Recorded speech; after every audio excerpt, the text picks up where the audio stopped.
Everyone, welcome to my channel digital marketing land. मैं श्वेता गोयल इस बार discuss करने वाली हूँ कि अमेलगमेशन क्या होता है और उसकी जो दो टाइप है हम उसको वहाँ पे एक्सप्लेन करेंगे। फ्रेंड्स, इसके बाद मेरी एक वीडियो आ रही है परचेज कंसंट्रेशन पे कि परचेज कंसंट्रेशन क्या होता है। वो चार तरीके से निकलता है, तो चारों हमने जो उसके मेथड है उसको डिफाइन किया है। ये जो वीडियो है मेरी एक व्यूअर है, उनके रिक्वेस्ट पे ये वीडियो बनी है। उनका नाम है एकता गौर, मे भी सब्सक्राइबर हो। तो वीडियो स्टार्ट करने से पहले फ्रेंड्स, अगर आपने चैनल पहली बार आए हो, चैनल सब्सक्राइब नहीं किया है, तो प्लीज़ मेरे चैनल को ज़रूर सब्सक्राइब कर दीजिए। मेरी वीडियो अच्छी लगे आपको तो लाइक शेयर ज़रूर करना। तो स्टार्ट करते हैं कि अमेलगमेशन क्या होता है।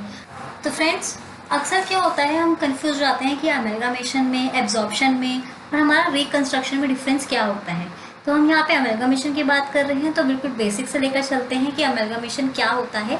अमेलगमेशन क्या है? जब दो कंपनी मिलके एक कंपनी बनाती है उसको हम कहते हैं अमेलगमेशन, और जो कंपनी नई बनती है उसका एक अलग नाम होता है। एग्जाम्पल देखते हैं, एबीसी लिमिटेड है, एक XYZ लिमिटेड है। एबीसी एक अलग कंपनी है, XYZ अपनी एक अलग कंपनी है, वो मिलकर क्या बना रही है? PQR limited. अब इसमें क्या है, जो एबीसी लिमिटेड है उसकी बहुत अच्छी गुडविल है अपनी मार्केट में, उसके अपने कस्टमर है, उसकी अच्छी खासी अपनी गुडविल है मार्केट में।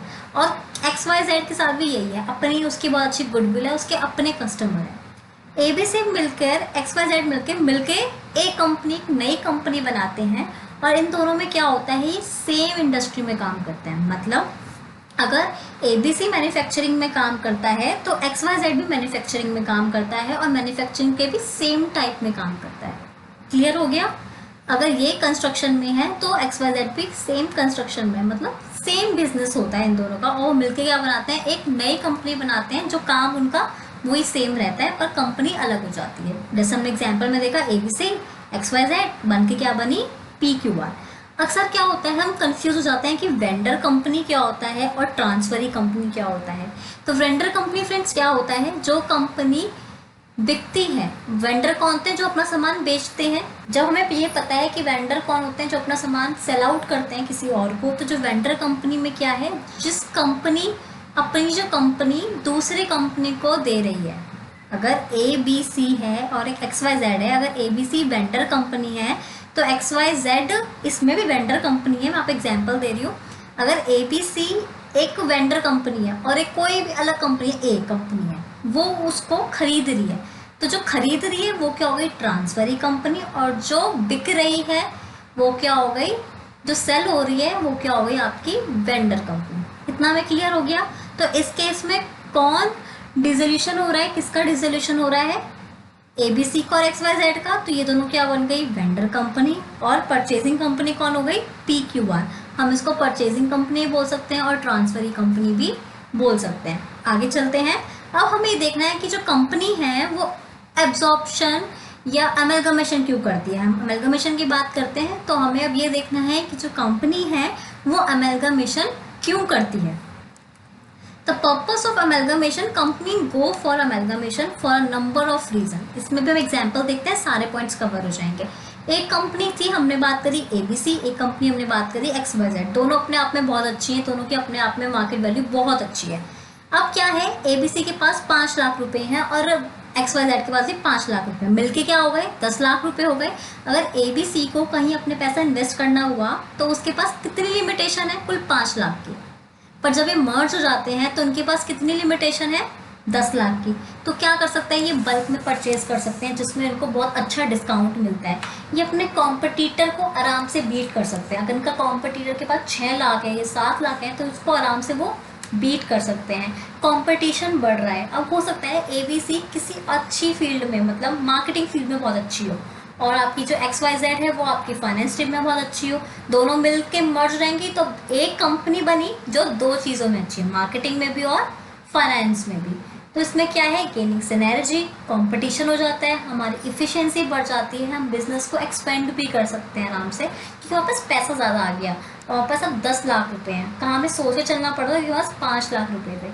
ठीक है, हमारा बिजनेस एक्सपेंड कर सकते हैं और लार्ज स्केल पर अपनी प्रोडक्शन को लेकर जा सकते हैं, क्योंकि हम एक तरह से कॉस्ट कटिंग भी हो रही है। सस्ता माल मिल रहा है तो मैं उसको सस्ते में बेच सकती हूँ कंपैरेटिवली किसी और से, तो मेरा प्रोडक्शन होगी अच्छी, सेल ज़्यादा होगी, प्रॉफिट ज़्यादा होगा।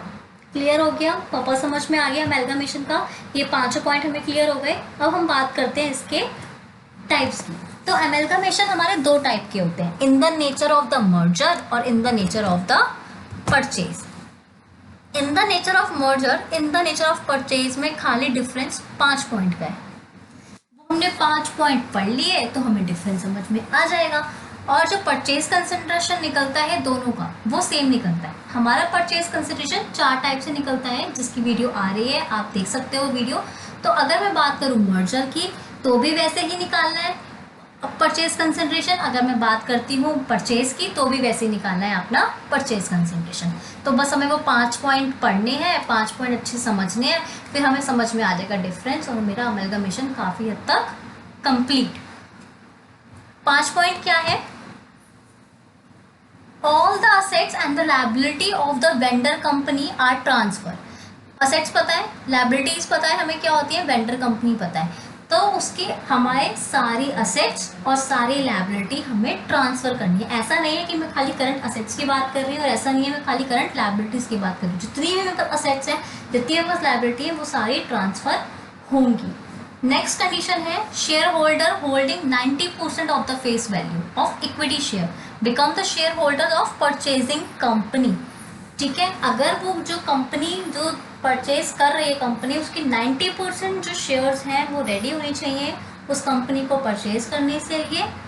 ठीक है, और वो क्या बनेंगे, उसके इक्विटी शेयर्स होल्डर बन जाएंगे। देन ऐसा नहीं है कि आपने कोई कंपनी परचेज कर ली और उसको आप उसको आगे जाके उसको बिल्कुल बंद कर दो, उसका यूज ना करो। जो कंपनी है, the business of the vendor company is carried out by the purchasing company, वो क्या है, चलता रहेगा। ठीक है, the entire purchase consideration due to equity shares it's discharge only the issue of shares. तो हमने 3 कंडीशंस पढ़ ली।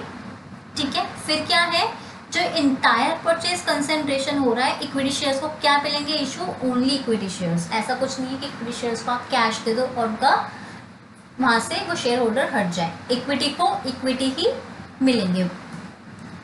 हमारी 4 कंडीशन हो गई। हमारी आखिरी कंडीशन है assets and liability take over are recorded at their carrying book value without any revolution in their values.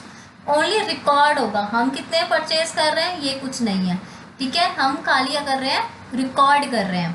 ठीक है, असेट्स और लायबिलिटीज। बुक वैल्यू में पता है क्या होती है, मैंने कोई इन्वेस्टमेंट परचेज करी है, इन्वेस्टमेंट मेरी है 1 लाख की। अगर मैं उसकी मार्केट वैल्यू देखूँ और मैं बेचने जाऊँगी जो अपना है, तो वो मुझे 1 लाख उसके 1,20,000 में मिल जाएंगे। तो मार्केट वैल्यू क्या है, 1,20,000, और बुक वैल्यू क्या है जिसमें मैंने उसको परचेज करी थी, वो क्या हो गई मेरी 1 लाख। तो हमें पता चल गया बुक वैल्यू क्या होती है।